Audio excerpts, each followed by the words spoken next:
लोकशाहीचा बुलंद आवाज, रिपब्लिकन वार्ता महाराष्ट्र।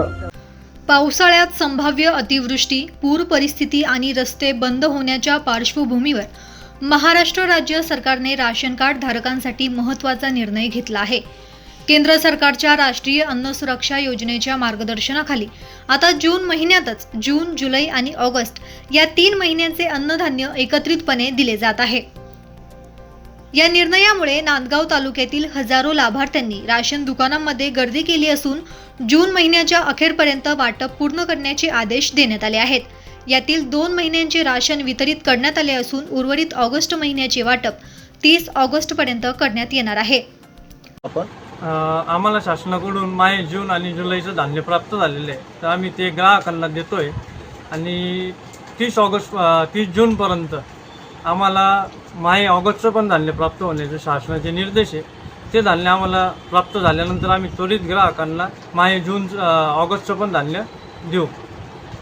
आमचे प्रतिनिधी मुक्ताराम बागुल यांनी नांदगाव तहसीलदार सुनील सौंदाने यांची भेट घेऊन या संदर्भात अधिक माहिती घेतली। त्यांनी सांगितले की अन्नधान्य महामंडळाने यासाठी विशेष नियोजन केले असून 31 मे 2025 पर्यंतचे धान्य उचलून जून अखेरीस वितरण पूर्ण करण्याचे निर्देश दिले आहेत। केंद्र शासनाच्या निर्देशानुसार नांदगाव तालुक्यासाठी कार्ड संख्या अंत्योदय 8736 आहे आणि प्राधान्य सदस्य संख्या आहे 1,53,889।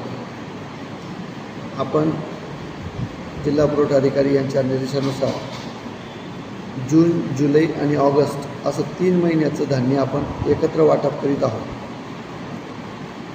याचा उद्देश प्रमुख असा आहे की पावसाळ्यामध्ये नदी नाल्यांना पूर येतो, परिस्थिती नियंत्रणाबाहेर जाते आणि लाभार्थ्याला धान्य पोचत नाही, म्हणून शासनाने 3 महिन्याचं धान्य एकत्र देण्याचं ठरवलेलं आहे। नांदगाव तालुक्यामध्ये जूनचं वाटप पूर्ण होऊन गेलेलं आहे, जुलैचं वाटप चालू आहे आणि जुलैचं संपलं की लगेच ऑगस्टचं वाटप आपण करणार आहोत। हे सर्व धान्य आपल्याला FCI मधून 30 जूनपर्यंत उचल करून वाटप करायचं आहे।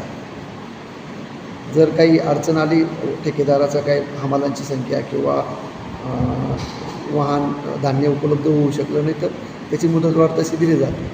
तर आपलं जूनचं धान्य वाटप झालेलं आहे, आता जुलैचं धान्य वाटप चालू आहे आणि जुलैचं संपलं की 8 दिवसात लगेच आपण ऑगस्टचं धान्य वाटप करणार आहोत। या निर्णयामुळे नांदगाव तालुक्यातील ग्रामीण भागातील कुटुंबांना मोठा दिलासा मिळाला असून आपत्तीजनक हवामानात अन्नधान्याची टंचाई भासणार नाही। रिपब्लिकन वार्ता महाराष्ट्र न्यूजसाठी नांदगाव प्रतिनिधी मुक्ताराम बागुल, नाशिक।